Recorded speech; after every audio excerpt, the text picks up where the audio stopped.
Ce que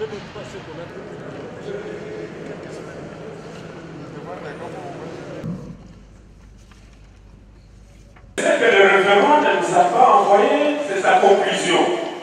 Nous donnons à féliciter le ministre de Justice, ministre d'État, ministre de la Justice, Maître Constant Moutamba, qui a réuni son courage pour que ces assises puissent se tenir à un bon moment et avec la bénédiction de son Excellence, Monsieur le Président de la République, Félix Antoine Tshisekedi Tshilombo. Toutes les questions presque sont en train d'être évaluées petit à petit. Les questions majeures est celle d'abord de connaître nos lois et en dehors de nos lois, connaître aussi les acteurs. Parce que nous avons besoin d'une justice impartiale, distributive et une justice réparatrice. Voilà pourquoi, parmi ces questions, nous d'abord en tant que juristes ou avocats et coordonnateurs nationaux de la société civile et révolutionnaire, nous avons aussi nos points mis à part. Parce que cela se pose au niveau d'abord de nos textes. D'un côté, quand on dit l'état des droits ou la justice, ce n'est pas seulement l'aspect judiciaire où on voit les magistrats et les avocats. Il y a la participation du peuple congolais dans cette justice-là. La première des choses, il y a un problème qui se pose entre le respect de nos lois et ceux-là qui sont appelés à dire les droits ou à interpréter les lois, comme le juge, les magistrats des parquets. Aujourd'hui, il y a le contraire. Parce que comme la justice est malade, vous trouverez que celui qui a les moyens va ravir celui qui n'a pas les moyens sa parcelle ou son bien. Pourquoi? Parce que le juge ou le magistrat attend l'argent à la fin. Il y a aussi les avocats qui sont transporteurs d'argent pour apporter ça auprès des magistrats. Les questions majeures qu'on a énumérées ici, c'est d'abord regarde les ordres qu'on a des juridictions au Congo. Nous avons l'ordre des juridictions de l'ordre judiciaire, coiffé par le conseil, la Cour de cassation. Nous avons l'ordre des juridictions de l'ordre administratif, coiffé par le Conseil d'État. Ces deux juridictions constituent encore un problème à ce jour. Parce que vous trouverez que les questions liées à la cassation ne se disent comme il le faut ou comme il se doit selon la loi. Vous trouverez des révisions en révision.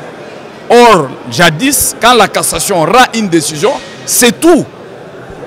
Il n'y a plus une révision. Ça, c'est un. De deux, au niveau du Conseil d'État, il y a aussi des arrêts qui vous sont destructifs, qui ne sont même pas ni conformes à la loi, encore moins aux faits apportés. Parce qu'il faut satisfaire l'intérêt des individus.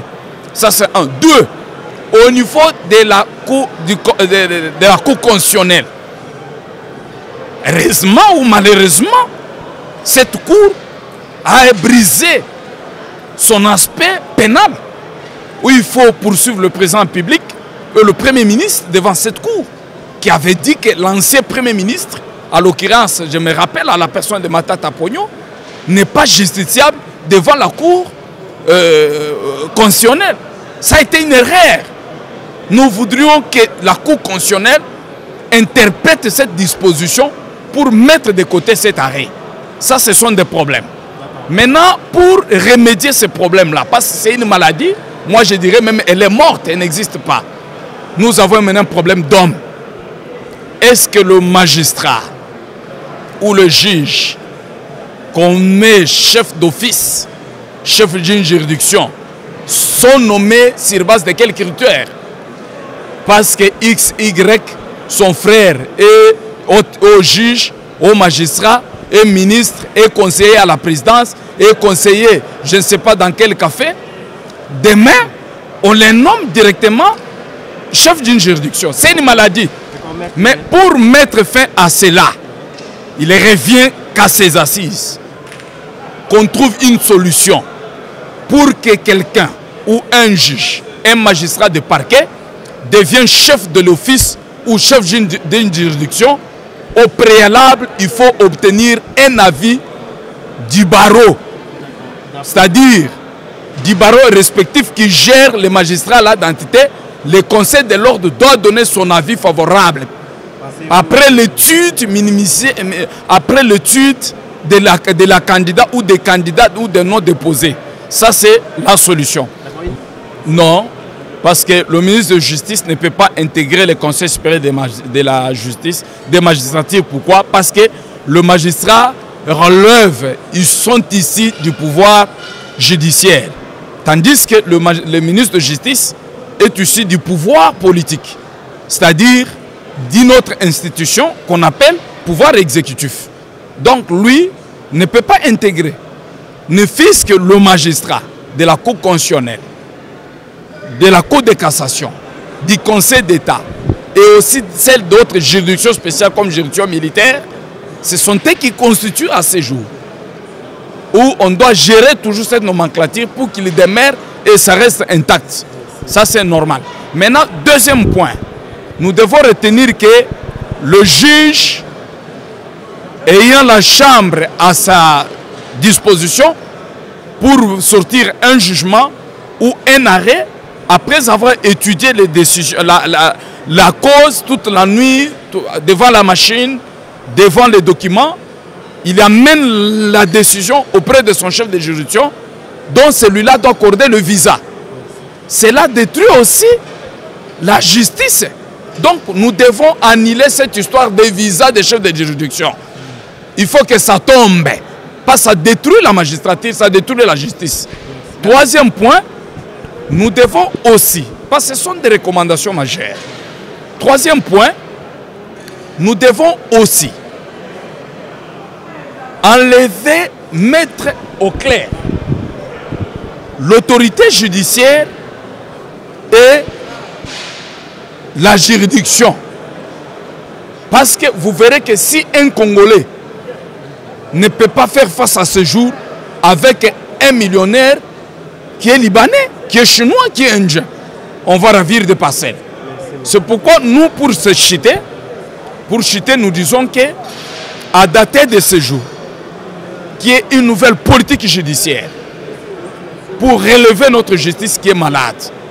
Mais pour réussir à cette politique judiciaire, nous demandons tout simplement qu'on puisse révoquer le président de la République en tant que magistrat suprême, puisse révoquer, parce que la société civile et révolutionnaire, nous avons déjà une liste de 840 magistrats trempés dans la corruption. Nous demandons que tous ces magistrats-là soient révoqués. À la fin de ces assises, nous allons déposer cette liste pour qu'on puisse les révoquer. Parce que ce sont des fruits qui sont déjà pourris, qui risqueraient même dans la longue contaminer le reste. Comment expliquer un chef d'une juridiction, il trouve les moyens où, mais il construit un parquet, il construit un tribunal ou une cour d'appel et il a trouvé l'argent où? C'est l'argent de la corruption. Ce sont des pratiques à décourager pour que notre justice puisse décoller. Merci. Merci. Bon, j'ai un témoignage qui prouve que notre justice était vraiment dans le coma. Malade, c'est bien encore. Elle était dans le coma. Et vivement que cet état général de la justice se fasse pour qu'on puisse trouver des solutions et pallier à ce que cette justice se réveille un tout petit peu. Bon, le témoignage que moi j'ai, c'est en 2004, suite à une vente publique au tribunal de grande instance de la Gombe. J'ai acheté un bien, une maison, une grande parcelle, une maison à Kintuka Brikine. Les biens appartenaient au monsieur Desmet qui est aujourd'hui mort, propriétaire de la société Brikine. Mon bien a été retiré par le même tribunal sans m'en avertir, alors on partait en justice de temps en temps et ils ont récupéré le bien et ils m'ont laissé dans la nature. Alors, mais suite déjà le fait que M. Constant Moutamba, ministre de Justice, il a trouvé une solution, c'est-à-dire il rencontre les gens qui ont des problèmes avec notre justice. Il écoute et puis il fait des consultations populaires. Je crois que bientôt je vais récupérer mon bien. Voilà pourquoi j'assiste à ces états généraux, que je trouve que ces états généraux se sont faits pour moi, pour que mon problème se décante. Car il y a beaucoup de Congolais, au moins 7 sur 10 Congolais, d'après ce que l'excellence Constant Mutamba avait dit, ne sont pas contents de cette justice. Ils ont des problèmes, surtout des parcelles. Beaucoup sont déjà morts, beaucoup ont fait des AVC. Mais bon, gloire à Dieu, grâce aux prières, je suis encore vivante. L'État, il a été inspiré, je suis sûre, par le Saint-Esprit pour qu'il trouve Constant Mutamba. Parce que personne ne pouvait penser qu'avec le président Félix Tshisekedi, Constant Mutamba, qui était dans l'opposition, pouvait être ministre de la Justice. Mais Dieu sait ce qu'il fait. Le Saint-Esprit a touché le président pour qu'il nomme Constant Mutamba. Voilà ce qu'il est en train de faire de la justice de notre pays. En tout cas, il fallait qu'on trouve quelqu'un comme lui pour qu'aujourd'hui nous puissions avoir le sourire. Parce que c'est un bien que mon mari et moi avions acheté pour notre retraite en 2004. Là, bientôt, je vais avoir 64 ans ce mois-là. Mon mari, 70 ans. Mais attends, où est-ce qu'on va encore travailler en Europe pour nous acheter ce qu'on avait acheté là?